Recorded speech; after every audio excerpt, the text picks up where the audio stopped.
How's it going, guys?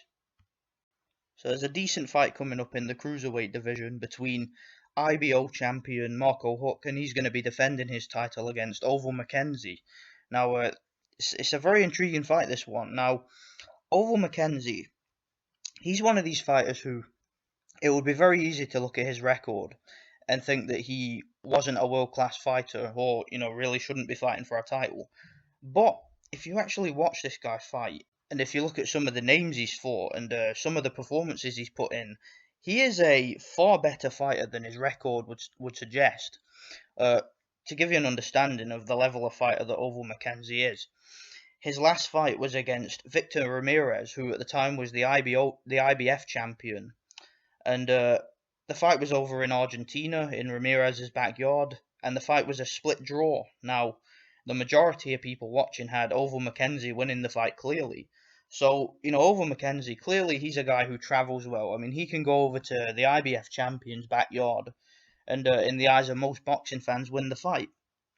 He also has a stoppage victory against Enzo Macronelli, who's a former world champion. Now, that was controversial, and I know that Enzo Macronelli did destroy him in the rematch, but, he's still got the job done. And also, earlier on in his career, and I remember watching these fights as they happened, he fought Tony Bellew twice. Uh, Tony Bellew, of course, is the current WBC cruiserweight champion. Now, in the first fight against Tony Bellew, and that fight's very interesting because I believe it was the first round, or it may have been the second. I think it was the first. Ovill McKenzie was able to drop Tony Bellew twice, and he ended up overexerting himself in the fight, made a few mistakes, and then ended up ultimately getting stopped. But in the rematch, now he lost the rematch, and Tony Bellew was able to handily outbox him. But what's interesting to me about that rematch and why I think that kind of, the first fight with Ovill McKenzie really did change Tony Bellew as a fighter. He hasn't looked the same ever since. He retooled his game after that first fight. And what I mean by that is, if you look at Tony Bellew, his body language in the second fight, you'll see that he boxed out of his skin in that second fight. I mean, he was very, very conservative. He was, he was boxing very, very tactfully, and he seemed scared to get hit because he understood the punching power that Ovill McKenzie had. So clearly, Ovill McKenzie, even though the dude's got 12 losses, this is a guy with punching power. Right? This is a guy with stamina. Okay, he can go the distance. He can. He's fought some of the, some top level cruiserweights and light heavyweights too, and he's done very well. Okay, the guy's a very, very good fighter. A very, very good domestic level, borderline world level fighter. So, although he has 12 defeats and has a losing record, sometimes that can be deceiving. Okay, sometimes fighters, they take fights on short notice, or sometimes they're not in very good shape, and they lose fights that really they should be winning. And Ovill McKenzie, to me, he's one of those guys. Okay, he's one of those guys where he's lost to guys where on a different night he could have easily beaten them. That's the kind of fighter he is to me. He's not always the most dedicated fighter, but certainly does have a lot of talent. Now he's fighting Marco Huck. Now, what can I really tell you guys about Marco Huck that you don't really know? I mean, Marco Huck is a very, very well accomplished fighter. He was for a long time he was the WBO champion. He almost made history and almost broke the record for the number of consecutive cruiserweight title defenses, which was previously held by Johnny Nelson. However, history was denied when he fought Krzysztof Glavatsky because he ended up getting knocked out. And it's a shame really, because Marco Huck took a huge risk fighting Krzysztof Glavatsky. It's a fight he didn't have to take. And he travelled. He went over to America for the fight, and he was actually winning the fight. He was actually doing very well. And he had Krzysztof Glavatsky on the canvas earlier in the fight. He was ahead on the cards, and then later in the fight, Krzysztof Glavatsky just rallied and just pulled out the win. He got the knockout in the 11th round. It was brutal. And so, yeah, that upset Marco Huck's chances of becoming the longest reigning cruiserweight champion.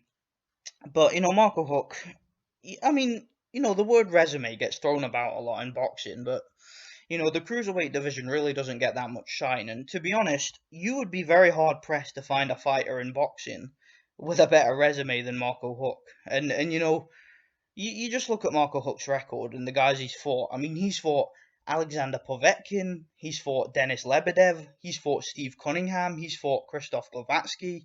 I mean, he's fought Ola Afolabi multiple times. You know, the guy has been in the ring with top level competition. I mean, he has an excellent resume, and even a lot of the guys he fought over in Germany, a lot of the guys that guys in America and over here in the UK probably don't know about. You know, he did fight several good contenders over there, some good undefeated guys. He also fought Firat Arslan twice, who was a very underrated, very tough, you know, really gruff, rough, difficult guy to deal with in the ring.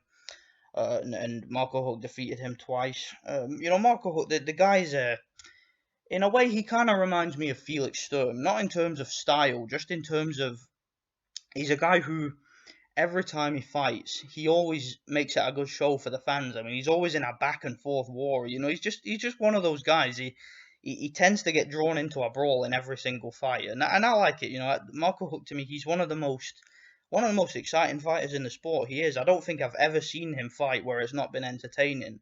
Every single time this guy steps in the ring, it's always a good fight, and that's why I'm looking forward to this fight. Now, one thing I will say here is that I do favour Marco Huck in this fight because I think that just in terms of athleticism, I think he's a better athlete than Ovill McKenzie. I think he hits slightly harder than Ovill McKenzie. I think he has a better chin than Ovill McKenzie. And I think that he can dig a little bit deeper than Ovill McKenzie. And I also believe that Marco Huck, I mean, this is a guy that went 12 rounds and lost a very close fight against Alexander Povetkin at heavyweight. And I actually had Marco Huck winning that fight. So you have to think, if he can fight someone like Alexander Povetkin and give a good account of himself and go the distance and win the fight in a lot of people's minds, then you have to favour him over Ovill McKenzie. But the reason why I'm kind of intrigued by this is because Ovill McKenzie, to me, he's a guy who I can imagine a fighter like Huck, and you know, a guy who's been in with so many top level fighters. I can imagine someone like Huck taking him lightly. You know, do you understand me? You know, I can imagine him underestimating Ovill McKenzie, and Ovill McKenzie is not a guy you want to underestimate because, like I said, his punching power can be surprising. His record is very deceitful. Okay, like I said, it looks like a bad record, but he's certainly a heck of a lot better than his record suggests. So, you know, one thing I will say here is for Marco Huck to win this fight, he can certainly win the fight, but he has to be on his game. Okay, he has to be prepared. He has to train. He has to be in shape. He has to apply pressure, but steady pressure. You know, don't just steam in there looking for the knockout. And he has to pace himself very well in this fight because I suppose you could say that was the problem in the Glowacki fight was he had the fight won, but he just didn't pace himself and he allowed Glowacki to get into the fight late and ended up getting knocked out. So, and that was a similar thing that happened to him against Steve Cunningham in the first fight. So, you know, Marco Huck, he needs to pace himself a little bit more here and try and fight with more tact rather than so much emotion, which is how he usually fights. Now, you know, I believe that Marco Huck has changed his training setup. He's no longer with Uli Wegner, who was his old trainer. A lot of people are concerned by this. They think that he probably won't be as good without Uli Wegner. Do you know, I actually disagree. Uli Wegner, to me, you know, he's a very experienced trainer, but he's not a very good trainer. You know, he's just way too basic to me. I mean, if you ever look at any of Uli Wegner's fighters on the pads with him or in training camp with the guy, even if you listen to him in the corner with the translation, to me he doesn't seem to understand beyond the fundamentals of boxing. You know, he doesn't really understand how to make adjustments. You know, he doesn't really teach guys how to move their heads and to bend at the waist and, you know, to do more subtle technical things in the ring or to fight inside. He's just a very basic trainer. He's like an amateur coach to me. He teaches you, you know, your tight guard, stiff jab, straight right hand, left hook, and that's it. That's all he teaches these guys. And I think that that's the reason why Arthur Abraham was never able to really step up his game beyond the level he was at before. So, you know, I think it's a good idea that Marco Huck is no longer with him. I think that will help as long as he gets a good trainer that will teach him, you know, to maybe elevate his game a little bit. But you know, there's some great fights to be made in the cruiserweight division. I'm going to be making a video later for the Tony Bellu's upcoming fight with BJ Flores. I've got a video on that coming. Um, and I would love to see the winner of that fight face the winner of this fight. I mean, Marco Huck. Say Tony Bellew wins that fight, and say Marco Huck wins this fight. What a fight that would be, guys! Marco Huck against Tony Bellew. Wow, that would be some fight. I would take Marco Huck to beat Tony Bellew personally, but you know we'll have to wait and see what happens in these fights. But yeah, if I'm forced to make a pick here, I'm gonna go with Marco Huck by either a decision or a late stoppage, because I just think, but as I said, he has to take the fight seriously. If he doesn't take the fight seriously, he could get beat here.